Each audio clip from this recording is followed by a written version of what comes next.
Okay. Welcome to the Superhost podcast, boys and girls. Joining me today is a good friend, Senior Vice President of Business Development at Morningstar, Mr. Jonathan Pliszka. Thanks for coming Frank, thanks today. so I much really for appreciate your time. Now you're yeah, good. thanks so much for having me. It's my pleasure. In today's episode, bad guest reviews spread outside of Airbnb. How's it possible? Short-term rental regulations hit the Big Apple, and where next? But let's talk with the recent announcement that all Airbnb users need to be verified by spring 2023. Airbnb recently announced that come spring 2023, it's going to require all users who want to book reservations on its platform to verify their identity to book a reservation, further expanding their program that requires credentials like photo ID, that's government validated, passports, essentially capturing their legal name and address. NBC News called this big booking change a big disruption to the industry, as well as bringing Airbnb closer to hotel check-in. Jonathan, what do you think about this policy change, and how do you think it'll affect the market? Frank, as a host, I actually like it. Just I want to know who's booking. And what I mean by that is just that someone has done the due diligence, if you will, right? I mean, I think getting a government ID, just taking a screenshot of that, whatever you need to do. I mean, look, I think that as a super host, um, you know, quite frankly, like we put ourselves out there, we put our names out there. I don't think, simply just supplying some information is that big of an ask, right? In terms John, of I just want to be clear. I am 1,000% behind this, and I even enforce if you want to book with me, I have options turned on that you have to provide government ID. Does I want yeah, to be clear? Like I want to know who's staying at my homes too. This is my house. Why would yeah, I not? yeah. I mean, come to think of it, I'm pretty sure I have the same setting, or at least for instant book, right? Yeah. Supplying that government ID identity verified, right? Um, I mean, look, this isn't a big ask, and if it's going to disrupt the industry, honestly, probably not. This isn't I agree. this isn't a big ask, right? It's here's my telephone number, here's a screenshot of my ID.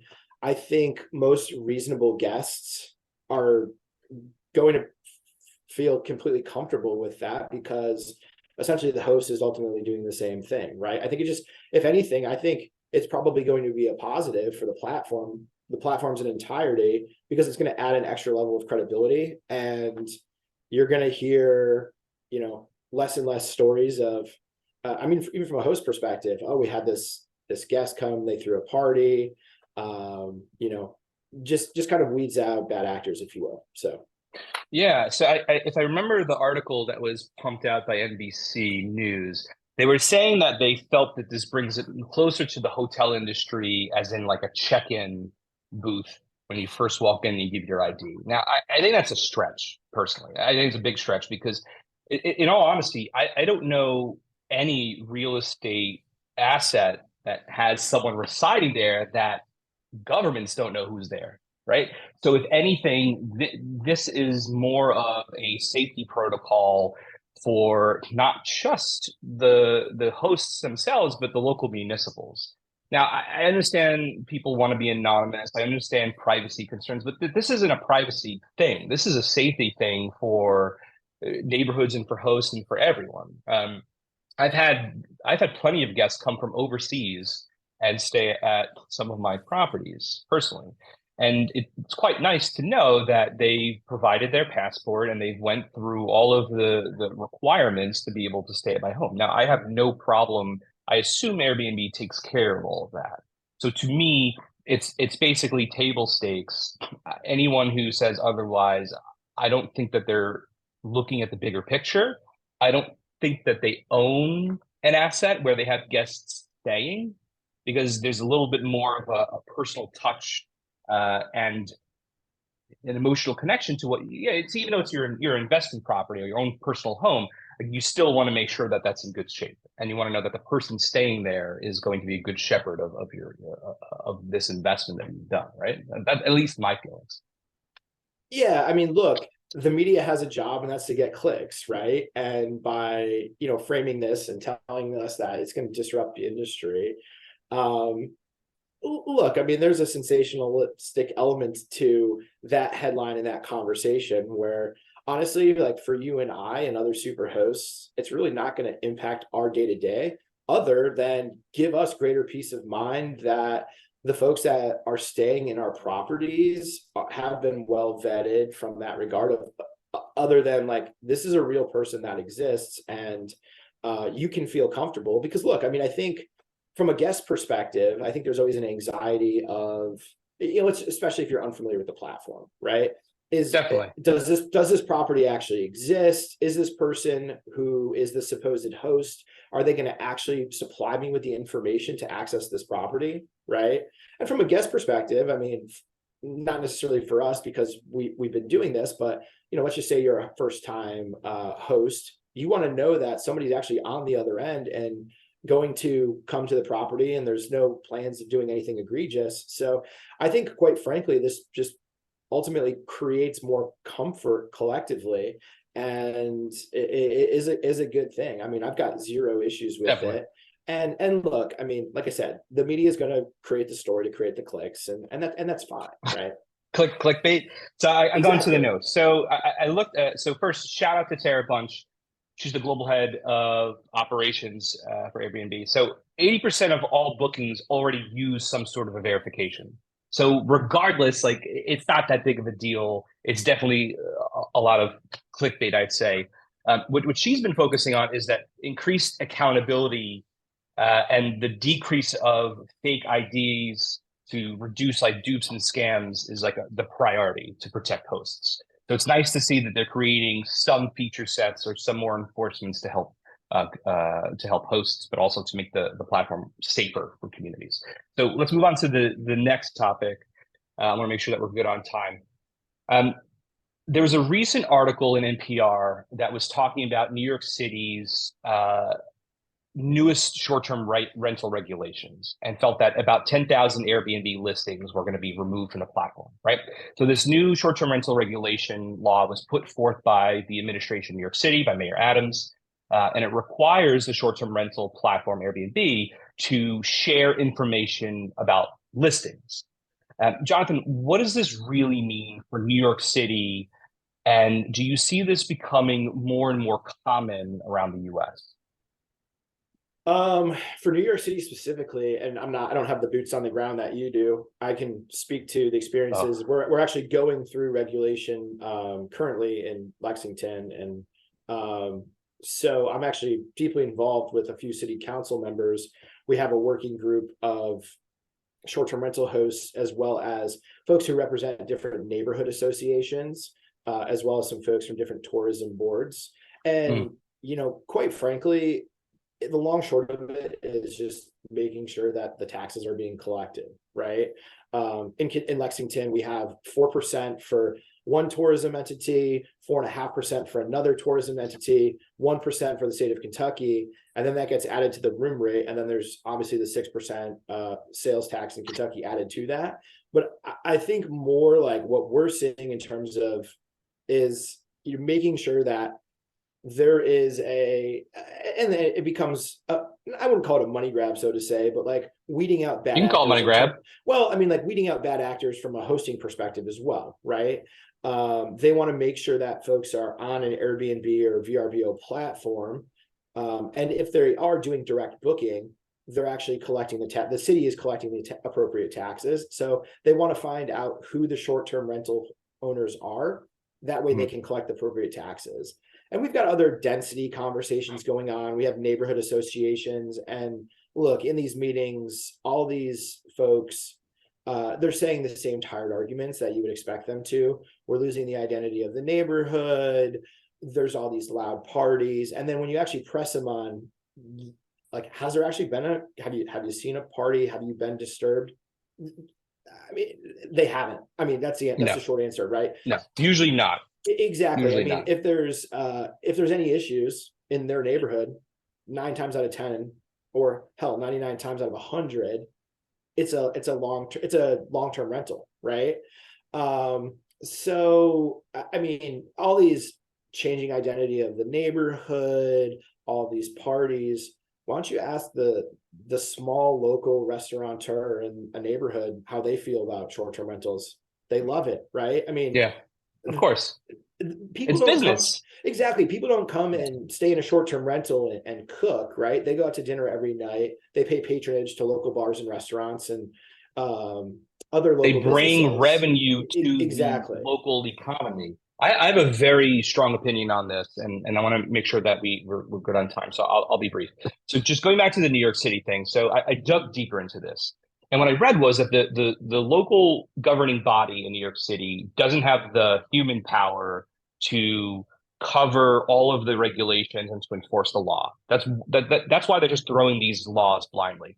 I think personally that it is actually a lobbyist play for the hotel industry because Airbnbs are crushing the hotel industry.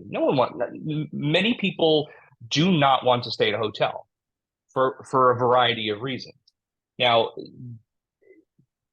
illegal bookings, bad hosts, all that stuff, like I understand. Like that's the nonsense that comes with any type of new economy, new business, new industry, right? There's always the bad actors.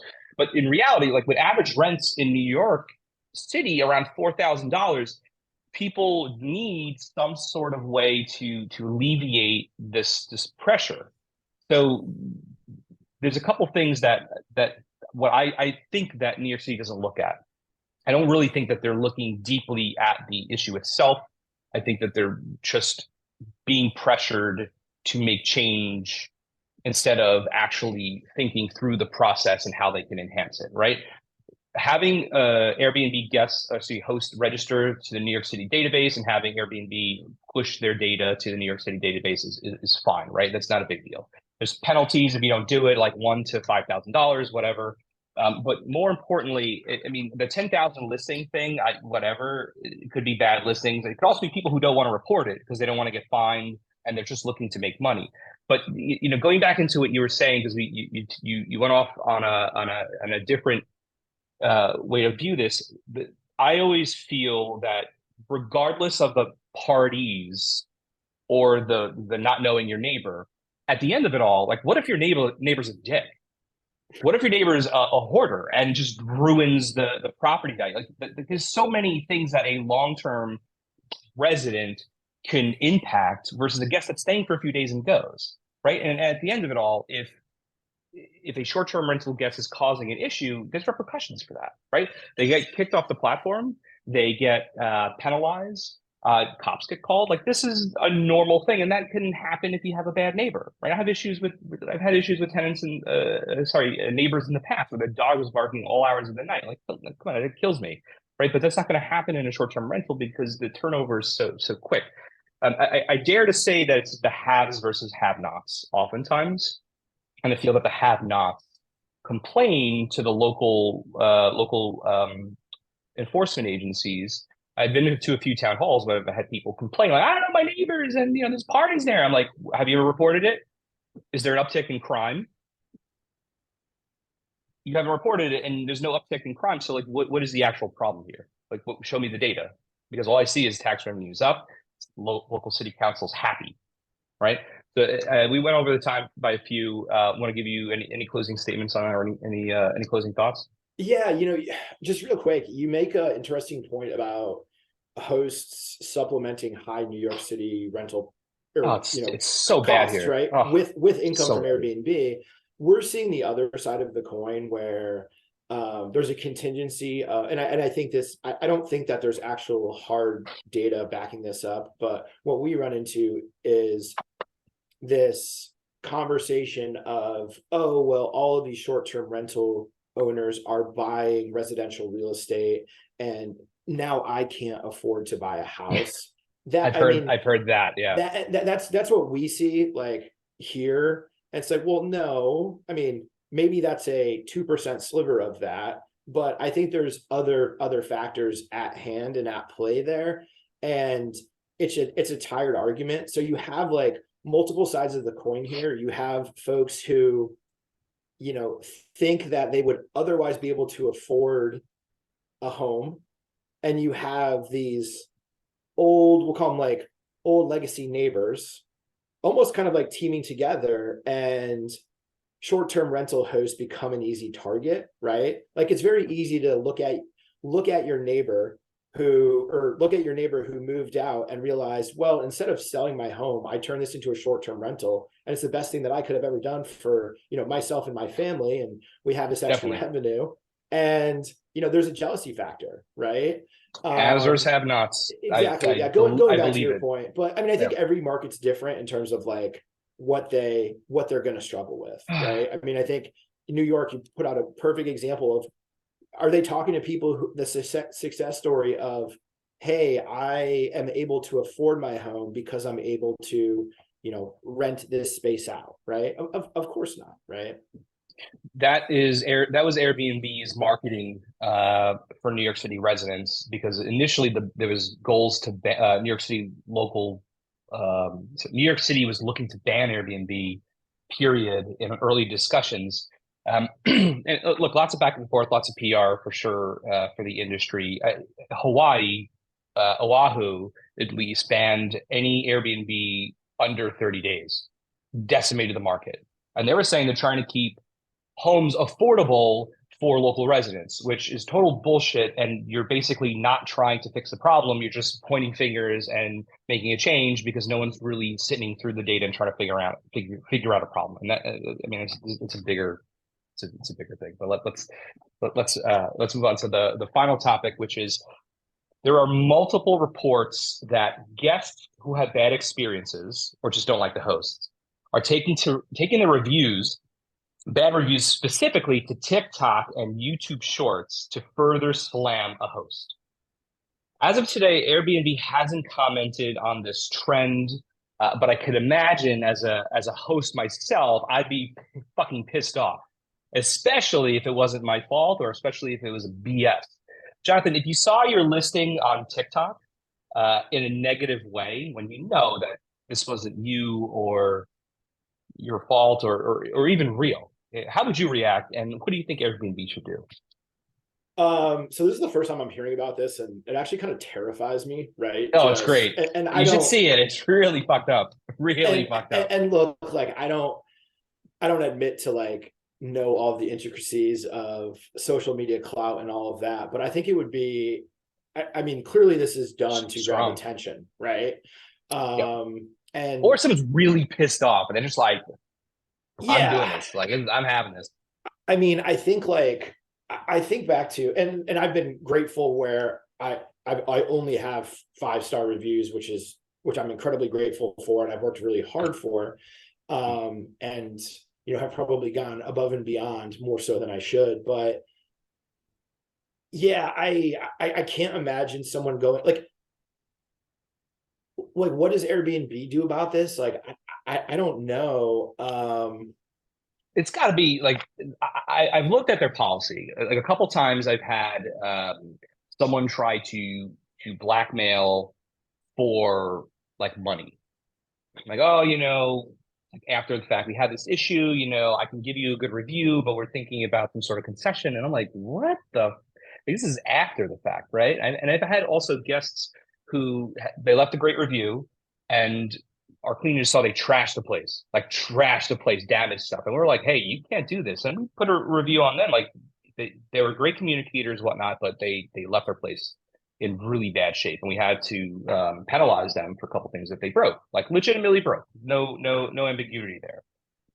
Before and after pictures, and they basically were threatening, and we had to go to Airbnb's policy to report their messages, and also to make sure that they weren't able to make any adjustments to for their reviews and stuff because of this. Like there's so much power in the guests' hands that could really ruin the reputation of a host, and it's like it's crazy. I talk about this quite often because it's a great platform for them to speak up and share about the negativities about hosts, right? Because not all hosts are good. We know that, which is silly in the first place, but the fact that if they have just the simplest thing that they don't like, they have this humongous voice to completely just hurt guests in a bad way. No. Yeah, and I don't think guests even understand like what a 4-star review does to the algorithm, right? Like if there's ever any issue, it would be my hope and expectation, and it's not always the case, but like that gets addressed immediately via a text message or through the platform, right? Definitely. I can't like understand what would bring somebody to like take that off platform, but I almost wonder like we talk about bad hosts, right? Like what would bring a person to do that? And either they've had just the worst experience ever, and or like they're doing this to get social media interactions. And again, like I don't understand enough about the latter, but yeah, and look, I think like the other thing from like a review system standpoint, where I think like a couple things happen, right? Like Airbnb's kind of set it up where they encourage guest reviews, right? I mean, in a general sense, like you only leave a Google review for let's just say a local business if you have an incredible experience or you have a negative experience, right? And I think like people are so used to that. And that's why you see like a lot of 5 stars, right? But like to get that 4-star review, like again, like they don't understand what that does.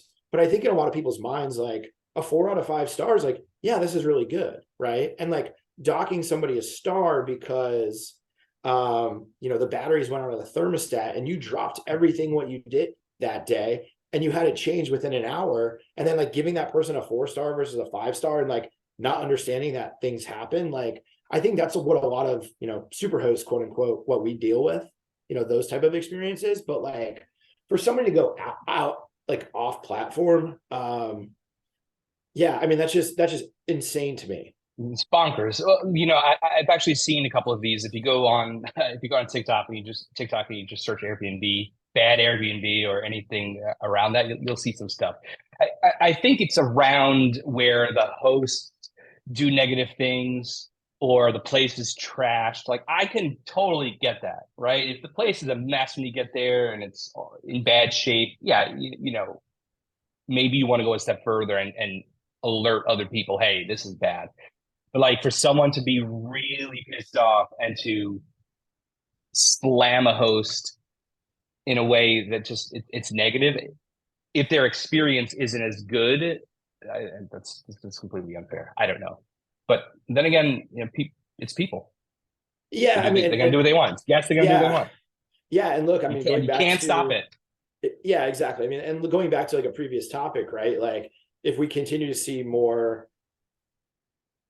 legislation at a local level in each municipality of hosts having to register, you're just naturally going to weed out these bad actors, right? Hopefully, right? Because Yeah. these are the bad actors are, ultimately would give us a poor name. Well, listen, 25% of all hosts globally are super hosts, and only 30% of American hosts and 30 to 34% of American hosts are super hosts. So, for those who are doing a great job, which I personally believe it's table stakes, we just stand out naturally because we're doing what's expected and we're doing what we would expect when we go stay. So I was originally a guest staying in a lot of Airbnbs and traveling before I became a host. So, just seeing it from different angles helps me to produce a better product. But like the TikTok shit's pretty wild. Yeah, In any it's case, crazy. all right. So we're out of time for today. So Jonathan, I just want to give you a chance to give a shout out to your property if you want to share it, give any details of it so that the audience can hear. Yeah, Frank, thanks for that. So Horse on High Knoll, www.horseonhigh-knoll.com. If you find yourself wanting to come visit Lexington, Kentucky, we've got Keeneland coming up in April. We run April and October. And then, of course, we are 20 minutes away from all of the bourbon that you can possibly want here in Kentucky. Woo! So That's check us go. out, Horse on High Knoll. Sounds good. Thank you, everyone, for watching another episode of the Superhost Podcast. See you next week.